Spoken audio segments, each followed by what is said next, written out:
осалдықтан қаскөйліктің белгісі. Қасқыр болып ойланамын кейдесі. Қақпан қауып, сирағымды шорт кесіп, жүрер едім тағдырмен тектесіп.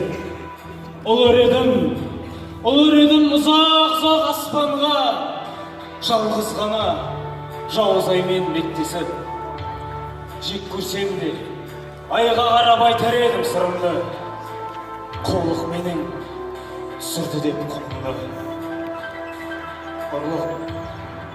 Ұрлық жасап көрген жоқпын, тек қана ата жолын жалғастырдым бұрынғы. Атал болдым өз ісіме болаттай, қасқыр арын қастерледім атыма кір жолатпай. Айғай шіркін, өз жолшын күйіп кеткен бір адам бар ма екен мен секілді молақтай?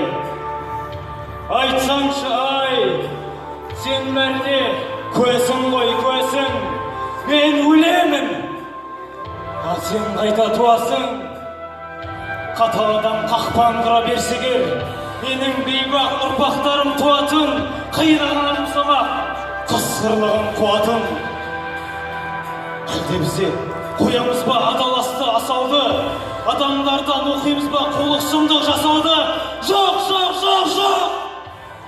Онда менің қарсы жетістерім, қор болудау қасқырлығым қайратым, қайда ғана сыйып жүрер айбатым, көріп өлген жол барыстан olsun. Бақыт деген менің көкжал туысым. Мен бақытсыз, сен не дейсің жарығай?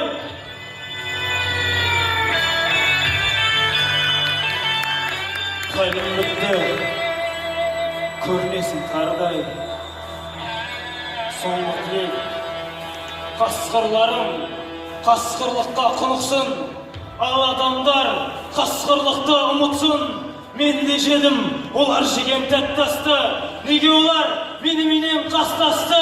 Айт оларға қақпандарын әкетсін, адамдығын қасқырларға паш етсін. Шын қасқырмын қақпан кешкен сирағын, қасқыр болып қасқырлықты сыйладым, қасқыр болып тұрып адамға осы жырды, осы сырды сыйладым.